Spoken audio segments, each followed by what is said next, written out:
The progress of our soul is like a perfect poem. It has an infinite idea which, once realized, makes all movements full of meaning and joy. But if we detach its movements from that ultimate idea, if we do not see the infinite rest and only see the infinite motion, then existence appears to us a monstrous evil, impetuously rushing toward an unending aimlessness. I remember in our childhood we had a teacher who used to make us learn by heart the whole book of Sanskrit grammar, which is written in symbols, without explaining their meaning to us. Day after day we went toiling on, but on toward what we had not the least notion. So as regards our lessons, we were in the position of the pessimist, who only counts the breathless activities of the world, but cannot see the infinite repose of the perfection whence these activities are gaining their equilibrium every moment in absolute fitness and harmony. We lose all joy in thus contemplating existence because we miss the truth. We see the gesticulations of the dancer, and we imagine these are directed by a ruthless tyranny of chance, while we are deaf to the eternal music, which makes every one of these gestures inevitably spontaneous and beautiful. These motions are ever growing into that music of perfection, becoming one with it, dedicating to that melody at every step the multitudinous forms they go on creating. And this is the truth of our soul, and this is her joy, that she must ever be growing into Brahma, that all her movements should be modulated by this ultimate idea, and all her creations should be given as offerings to the supreme spirit of perfection. There is a remarkable saying in the Upanishads, "I think not that I know him well, or that I know him, or even that I know him not." By the process of knowledge we can never know the infinite being. But if he is altogether beyond our reach, then he is absolutely nothing to us. The truth is that we know him not, yet we know him. This has been explained by another saying of the Upanishads, "From Brahma words come back baffled as well as the mind. But he who knows him by the joy of him is free from all fears."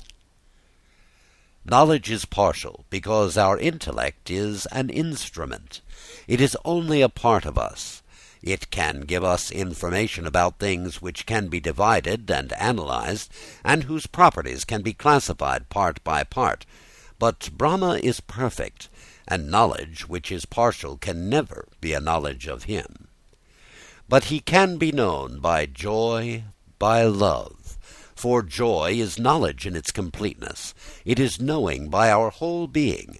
Intellect sets us apart from the things to be known, but love knows its object by fusion.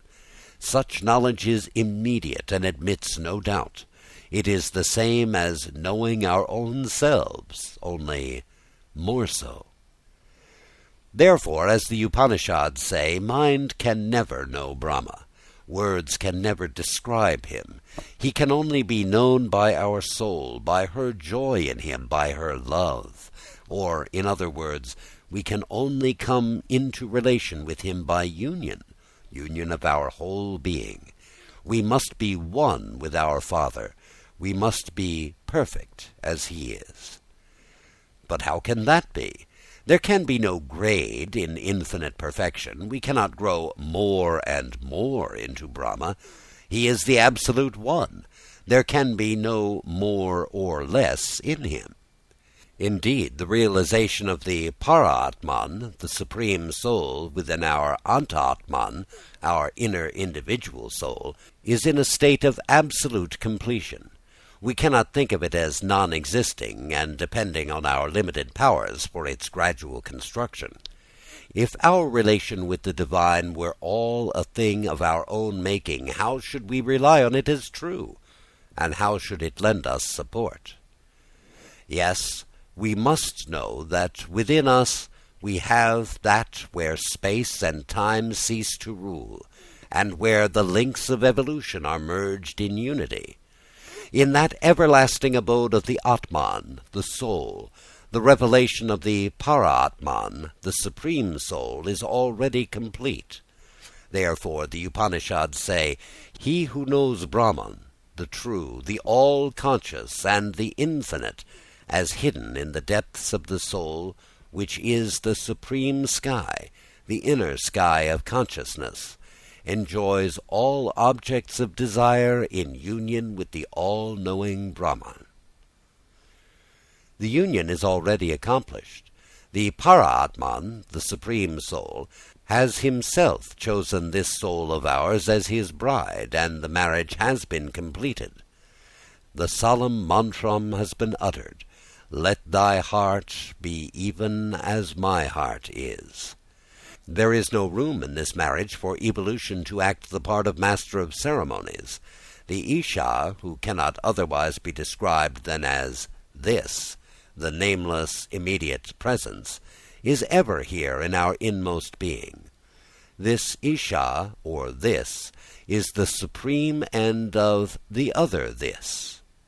This is the supreme dwelling of this other this. This is the supreme joy of the other this.